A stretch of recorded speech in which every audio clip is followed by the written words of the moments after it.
JC. Oh, we're calling Jesus JC. That's so cool. On Christmas Day, he bled and he did die on the cross. Why do I remember that? I don't know. This is from the second season of Shiny Happy People. And this, I have been looking for that music artist for the longest time. You don't understand. Yeah, this guy, Carmen. There's a story. There is a reason behind this. So stick with me. I entered the military in 1993, which is actually the same year this video came out. And I know when this video came out because they stuck me with a dorm mate who was special. She was great. She was a born-again Christian, very heavily into that. And these are these church groups that she was really into, albeit we were in Great Falls, Montana, so she couldn't really make those parties. But they did have some events and some little thing where they played music and danced all church like. I didn't go to it. I don't know what it looked like. But she was dating a guy who was also a part of this group. I think that's how they met, was through this church group. Interesting story. He was still married and had just filed for divorce. And then they started dating. So really it was against all their beliefs that they were dating, but whatever. She didn't like my background though when we spoke. She was all excited to have a roommate. And she was like, oh my gosh, let me just share this with you and that with you. And I'm like, yeah, I don't believe in God. And she's like, what? And then everything from there was just her trying to find a reason as to why I was a demon. No, literally, why I was a demon. I listened to rap music, I listened to grunge music, I listened to rock music, but I didn't listen to this Christian music because it really was just a knockoff of what I was listening to. But she thought it was the greatest thing ever. She brings home this DVD to a VHS tape.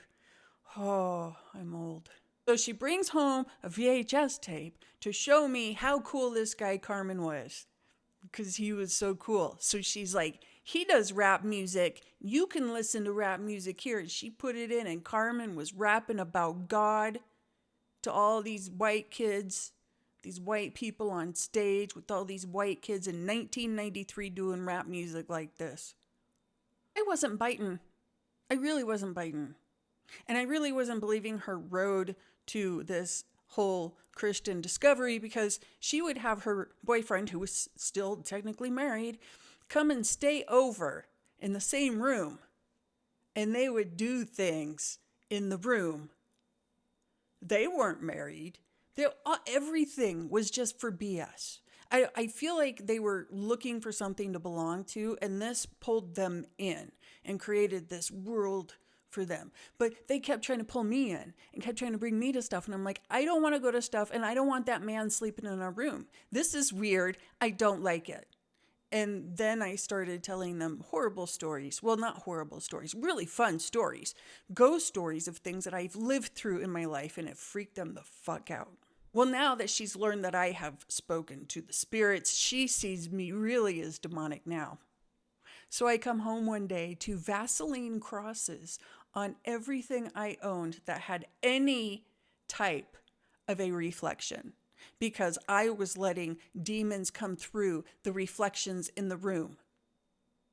All of my belongings now had Vaseline on them. It's great. I mean, it could have been fun. This just wasn't the right reason for it. You know what I mean?